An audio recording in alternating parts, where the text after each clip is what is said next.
नमस्कार, मैं हूं पंकज प्रसूर। पुनः स्वागत करते हैं आपको अपने एक और इंटरेस्टिंग नया और बिल्कुल लर्नेबल वीडियो में। महाशय, आज हम जिस टॉपिक पर बात करने जा रहे हैं वह उन करोड़ों बच्चों को समर्पित है जो आज के बाद इस धरती पर अवतरित होने वाले हैं। आपका, आपके परिवार में, आपके रिलेटिव्स में जहां भी बच्चे जन्म लेंगे, उनका नाम कैसे रखा जाए, किन सूत्रों का पालन किया जाए जिससे कि उनका जीवन सुखमय तरीके से व्यतीत हो सके। देखिए, मैंने कई वीडियो में बताया है कि नाम अत्यंत महत्वपूर्ण है। वह हमारे सभी जीवन ऊर्जा क्षेत्रों को प्रभावित करता है। चाहे वह मेरा व्यक्तित्व की बात हो, चाहे वह हमारे रिश्तों की बात हो, चाहे वह हमारा बिजनेस की बात हो, चाहे हमारा प्रतिष्ठान का नाम की बात हो, सेल्स की बात हो, परचेज की बात हो, पढ़ाई की बात हो, प्रतियोगिता की बात हो, यह नाम हर जगह मैटर करता है। इसलिए यह अति महत्वपूर्ण है। आज मैं जिन सूत्रों का यह जानकारी देने जा रहा हूं, यदि बच्चों के नाम रखने के समय इन बिंदुओं का ध्यान रखा जाए तो अति शुभ नाम रखा जा सकता है। जीवन में नाम से जो प्रतिरोध मिलता है, विरोध मिलता है, नाम की ऊर्जा जो हमारे लिए नकारात्मक काम करती है, नाम की ऊर्जा जो हमारे लिए कष्ट उत्पन्न करता है, नाम की ऊर्जा जो हमारे लिए दुख उत्पन्न करता है, उनको कम किया जा सकता है। क्योंकि हम उन एलिमेंट्स को यदि हम अपने नाम में रखेंगे ही नहीं तो हमारे लिए वो नकारात्मकता कहां से पैदा करेंगे। उन्हीं में से हम कुछ इंपोर्टेंट 5-6 सूत्र के बारे में हम बता रहे हैं, जिसे आम व्यक्ति साधारण, जिसे ज्योतिष कुंडली का साधारण सा ऐप खोलने का भी ज्ञान है, केवल तिथि नक्षत्र भी वह जानता है। आज के डेट में उतने जागरूक सभी लोग हैं कि आज कौन तिथि है, कौन दिन है, इतना सभी लोग जानते हैं। प्लस अक्षरों का जो गणित है उसे हम बड़ा सरल भाषा में समझाने की कोशिश कर रहे हैं। आप इस वीडियो को पूरे ध्यान से देखिए। नाम के प्रति आपका सारा असमंजस दूर हो जाएगा और आगे भविष्य में किसी का नाम यदि रखने की बात हो और इन सलाहों का अगर पालन किया जाए तो वह नाम बड़ा ही शुभ और जीवन में विकास देने वाला बनेगा वह नाम, इन सूत्रों का यदि पालन किया जाए तो चलिए हम शुरू करते हैं। तो साथियों, आज का मेरा टॉपिक है नामकरण के सूत्र। चलिए हम बात करते हैं पहले सूत्र पर। तो पहला सूत्र जो है, बच्चा जब जन्म लेता है तो जब उसका नामकरण की बात हो तो आप पहला ध्यान ये रखें कि वह दिन जो हो, आपका जो दिन चुने, जिस दिन उसका नाम रखा जाए वह आपका सोमवार, गुरुवार और शुक्रवार होना चाहिए। दूसरा बात है, यह ध्यान रखिए कि वह दिन अमावस्या, अष्टमी और चतुर्दशी न हो। बस सिंपल, क्या हो और क्या नहीं हो। तो हो आपका सोमवार, शुक्रवार, गुरुवार, अब न हो अमावस्या, अष्टमी और चतुर्दशी। दिन का मामला यहां खत्म। अब आइए, अब हम लोग दूसरे, अब सूत्र मूल स्टार्ट होता है नाम का चुनाव का, कि हम कैसे नाम का चुनाव करें। जब भी कई सूत्र हैं, लोग कई बताएंगे, लेकिन हम लोग चूंकि नाम पर ही रिसर्च है हम लोगों का, जो मूल स्पेशलिटी हम लोग का है वो है नाम के ऊपर, क्योंकि हम लोगों ने सारा अपना रिसर्च जो है नाम के ऊपर किया है। तो उसमें सबसे जो बेहतर है, जिस नक्षत्र में बच्चे का जन्म हुआ है, ठीक है, उस नक्षत्र का जो मित्र नक्षत्र है, उस नक्षत्र का खुद का नाम नहीं, खुद उस नक्षत्र के अक्षर जो होते हैं गुप्त माने गए हैं, उसका नाम नहीं रखना चाहिए। जो हम लौकिक नाम रखने जा रहे हैं, जो हम प्रचलित नाम रखने जा रहे हैं, उसके लिए हमको क्या करना है, जिस नक्षत्र में बच्चा जन्म लिया है उसका मित्र नक्षत्र के जो भी वर्ण है उस वर्ण का नाम के लिए पहला अक्षर चुने। जैसे किसी का बच्चा यदि जो नक्षत्र में जन्म लिया है और उसका तत्व अग्नि है, उस नक्षत्र का तत्व यदि अग्नि है, तो हमें वायु तत्व के जो नक्षत्र हैं उनसे जुड़े वर्णों का चुनाव करना है पहले अक्षर के लिए, क्योंकि अग्नि का समर्थन वायु करेगा। तो पहला जो ध्यान रखना है, यदि वायु तत्व के नक्षत्र में बच्चा जन्म लिया है तो आप उसका पहला अक्षर अग्नि तत्व से रखें। यदि जल तत्व में बच्चा जन्म लिया है तो पृथ्वी तत्व का नाम रखें, और पृथ्वी तत्व में लिया है तो जल तत्व को पहला वर्ण के रूप में चुनाव करें।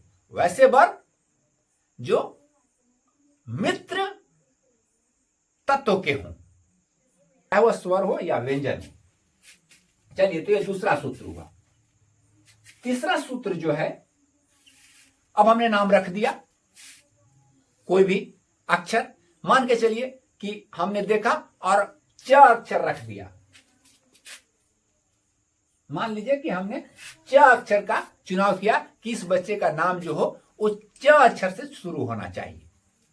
अब आगे क्या ध्यान देना है, क्योंकि अब जो भी नाम में आप जिन वर्णों का उच्चारण करने जा रहे हैं, जिन वर्णों का उपयोग करने जा रहे हैं, उसकी ध्वनि, उसकी ऊर्जा अब जीवन के अन्य अन्य क्षेत्रों पर भी प्रभावी होंगे। तो अब क्या करना है, यहां जो सूत्र है कि जो अक्षर आपने चुना, कल के भी वीडियो में मैंने बताया था कि उसका तीसरा, पांचवा और सातवां, उस अक्षर का तीसरा, पांचवा और सातवां, ये तीन अक्षरों को उस नाम के अंदर में नहीं लाना है। जिसका पहला चुनाव हो गया, अब उसके तीसरा, पांचवा और सातवां, वो तीनों वर्णों को छांट के अलग कर दीजिए। आपके नाम जितना भी बड़ा आप रख रहे हैं, छोटा रख रहे हैं, उसमें उन वर्णों का उपयोग न करें। यह सूत्र नंबर 3 हुआ। अब चौथा सूत्र समझिए। देखिए, हर एक वर्णों का तत्व है, मैंने पहले भी कहा, अ से लेकर ज्ञ तक हर एक वर्ण का अपना तत्व है, हर एक वर्ण का अपना गुण है, हर एक वर्ण की अपनी ध्वनि है, और सबका अर्थ मतलब अलग अलग अलग अलग होता है। सबका प्रभाव जीवन पर अलग अलग तरीकों से पड़ता है। इतना बात को समझिए। तो अब जब हमने च नाम रख दिया, तो च का जो है ये जानकारी का विषय है।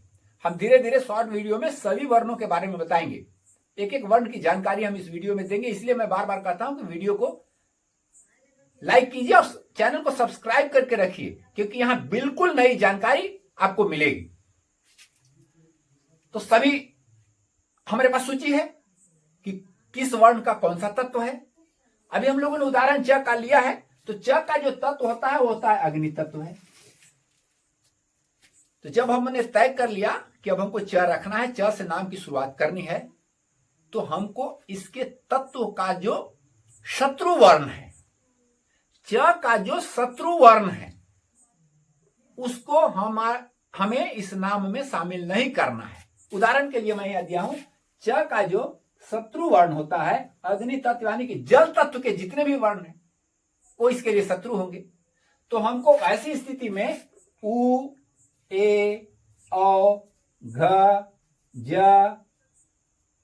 ड, द, न, म, र और री, इन शब्दों को बिल्कुल छांट देना है, क्योंकि पहला जो हमने 3 बताया था, ज ट और ड होगा उनका, च का 3 5 7 जो है इसका अर्थ होगा ज ट और ड। ये जो है ये नैसर्गिक शत्रु हैं, इसके उस वर्ण के 3 5 7 ये नैसर्गिक शत्रु हुए, एकदम शत्रुता नैसर्गिक है इनका। लेकिन ये जो अभी हमने नाम बताया वो तत्व विपरीतता का, ये क्या होता है, इनके साथ टैली नहीं करेगा इन शब्दों के साथ में, चाहे वो व्यापार हो, बिजनेस हो, इससे जुड़ी चीजें, इन सब से जुड़ी स्थिति परिस्थिति नाम, ये फेवरेबल नहीं रहेगा। इसलिए तत्व के जो इनेमीज है, इनेमीज वर्ण है, उनको भी उस नाम में से हटा देना है। ठीक है, तो ये नाम च से यदि शुरू करेंगे तो ज ट ड नहीं रहेगा, और ये जो हमने अभी बताया ये इतने जो वर्ण है ये जल तत्व के वर्ण है, तो इनको भी हमको इस नाम में से छांट देना होगा। और तीसरा और महत्वपूर्ण, और वह है जो 5वां सूत्र है, उस वर्णाक्षर के भौतिक शत्रु अक्षर है। अब देखिए, हर वर्ण के 3 जो हैं वो भौतिक शत्रु हैं। भौतिक शत्रु का अर्थ हुआ कि सामने दिखेगा इसका प्रभाव हमारे आपके बीच में। कुछ ऐसे हैं जिसका प्रभाव दिखता नहीं है, अंदर अंदर से ही रहता है, हम आप भले समझ नहीं पाए, जैसे वो नैसर्गिक शत्रुता का है, या तत्व शत्रुता भी कभी कभी छुप जाती है, हमें आपको पता नहीं चलता है। लेकिन जो भौतिक शत्रु है वो एकदम सामने दिखेगा। यदि वो शत्रु उस नाम का है तो आपको सामने फ्रंट में फेस करना होगा उस चीज को। तो ये भौतिक शत्रु होते हैं, हर एक वर्ण के 3 हैं। तो इसका च का जो है वो है छ, त और प, इन तीनों को भी हमें शामिल नहीं करना है। ये प्रतिरोधक हैं, ये हमारे कष्टकारक होंगे, और ये हमारे लिए दुख का ये सब कारण बनेंगे। तो इन चीजों को, इतनी बातों का हमें नाम के चुनाव। अब इसके बाद अगर ये एक नाम हमने च चुना और ये 20, इसमें से हमको लग रहा है 1 2 3 4 5 6 7 8 9 10 11 12 13 14 15 16 17, इन 17 वर्णों को छांट देना है। अब इसके बाद जितने वर्ण बने उनको मैच कीजिए, और मैच करके उसमें से एक अच्छा नाम निकाल लीजिए। वह नाम आपके लिए केवल लक की नहीं होगा, भाग्य तो एक सेक्टर है जीवन का, लक इनहैंसमेंट ये एक सेक्टर है। पूरा जीवन 9 क्षेत्र है, 9 ऊर्जा क्षेत्र है। ये सभी 9 ऊर्जा क्षेत्र में आपका वह नाम जो है सो समर्थन करेगा।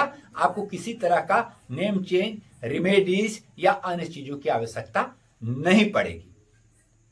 इसके बाद जो अंतिम एक जो लोग नहीं काम कर रहे हैं, वह काम बहुत ही महत्वपूर्ण है। आज भी जो ये नहीं किए हैं उनको एक काम और करना चाहिए। देखिए, हमने एक वीडियो में बताया था कि हम यहाँ इस धरती पर जन्म लेते हैं तो अनाम होते हैं, हमारा कोई नाम नहीं होता है। हम शुद्ध आत्मा होते हैं और ईश्वर के साथ जुड़े होते हैं, हम अपने क्रिएटर के साथ जुड़े होते हैं, और वहां से हमें सप्लाई मिलता है।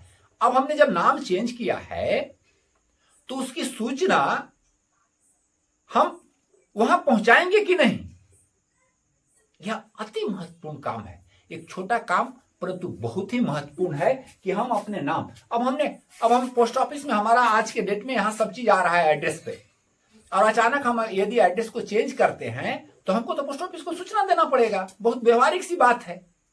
बस यही स्थिति है। जब परमात्मा ने हमें क्रिएट किया, ब्रह्मा कहा जाता है कि ब्रह्मा जो है वो हमारे भाग्य को भी लिखते हैं, रूप तय करते हैं, चैनलाइज करते हैं चीजों को। तो वो जब उन्होंने चैनलाइज किया तो हमने यहां ला करके अपना एड्रेस बदला, अपना पता बदला, अपना नाम बदला, तो क्या हमने उनको सूचित किया? ज्यादातर उत्तर होगा नहीं। इसीलिए इसके 2 सूत्र हैं, आप 2 में से एक आपको पालन करना पड़ेगा। पहला सूत्र तो है जो सरल सूत्र है कि किसी भी ब्रह्मा टेम्पल में अपने नाम को समर्पित करें। यह बहुत अनिवार्य है।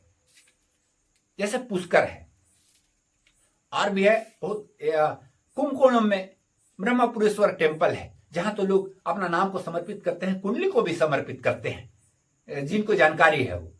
तो आप अपने नाम को जो अभी है या जो नया नाम रखा जा रहा है बच्चों का, उस नाम का समर्पण वहां के रीति रिवाज के अनुसार इन मंदिरों में करना अनिवार्य है। आपको एक मंदिर में हम समर्पण कैसे करेंगे? अरे भाई, आपके नाम की पूजा होगी, आपका गोत्र वहां पढ़ा जाएगा, आपका नाम समर्पित हो गया। अर्थ है कि आपका नाम रजिस्टर्ड हो गया ब्रह्मा के रजिस्टर में। यह बहुत महत्वपूर्ण है। तो या तो आप किसी ब्रह्मा मंदिर में अपने नाम को समर्पित करें, और दूसरा एक है हमारे जैसे वाराणसी है हम लोगों के लिए लोकल, वहां पे हम लोगों का पुश्तैनी डाटा होता है। हम पूर्वजों के साथ हमारा नाम जो है वहां जुड़ता रहता है। तो जब कभी जाने का मौका मिले तो अपने उस पुरोहित के पास, अपने उस पंडा के पास एन केन प्राकेण जितना जल्दी हो सके अपना ना, आप वहां जाइएगा ना, तो ऐसे तो लोग अपना संत वगैरह लेकर के जाते हैं, लेकिन समान तौर पे भी आप जाइएगा तो वो रजिस्टर में नोट करते हैं कि हमारे पास कौन आए, कहां से आए। उस पंजी में यदि आपका नाम वहां दर्ज हो जाए तो वह भी माना जाता है कि आप उस चैनल से जुट गए जो चैनल में आपको इस धरती पर भेजा गया है। तो ये चैनलाइज अपने नाम का, आप इसको कहिए एक्टिवेट करने, आप अपने नाम को सक्रिय कैसे करेंगे, आप उस परमात्मा के चैनल से कैसे जोड़ेंगे? तो पहला तो है शुद्ध नाम रखिए, अच्छी तरीका से रखिए, नियमानुकूल नाम रखिए। और दूसरी बात है कि जो भी आपने नाम रखा है, सही हो या गलत, उसको एक्टिवेट कीजिए। आई एक्टिवेशन का 2 सूत्र हमने आपको बता दिया। तो महाशय, हम उम्मीद करते हैं कि आप इस सूत्र को समझ गए होंगे, और इस सूत्र के आधार पे आप खुद के नाम का भी जांच करके देखिए कि कहां कहां प्रॉब्लम है, जांच करवाइए। केवल अल्फाबेट चेंज कराने से इसका प्रभाव में बहुत अधिक परिवर्तन नहीं होता है, क्योंकि कहीं भी आप एक अक्षर अगर बदलते हैं तो किसी एक ऊर्जा क्षेत्र को वह ठीक कर सकता है, किसी एक क्षेत्र में आपको लाभ पहुंचा सकता है। लेकिन सर्वांगीण विकास के लिए, सर्वशुभता के लिए आपको अपने नाम का विशेष विश्लेषण अवश्य करानी चाहिए, और उस आधार पर उसके ऊर्जा को संतुलित करने का उपाय भी आपको करनी चाहिए। आज के वीडियो में इतना ही। हम फिर मिलेंगे अगले वीडियो में किसी नए इंपॉर्टेंट विषय पर। आप इस वीडियो को यदि अच्छा लगा हो तो लाइक जरूर करेंगे, इससे हम लोगों को बढ़ावा मिलता है, उत्साह मिलता है, और साथ ही इसे शेयर कर देंगे। हो सकता है आपके घर में अभी बच्चे जन्म लेने वाले न हो, लेकिन बहुत ऐसे आपके रिलेटिव्स, मित्र, सहयोगी, आपसे जुड़े लोग ऐसे होंगे जो बहुत जल्दी में अपने बच्चे का नाम रखने जा रहे हैं। तो उस बच्चे के भविष्य के लिए इस वीडियो को शेयर कर दीजिए। यदि उन लोग इस सूत्र के आधार पर नाम रखेंगे तो बच्चों के जीवन में संघर्ष बहुत न्यूनतम हो जाएगा। धन्यवाद। सबका दिन मंगलमय हो।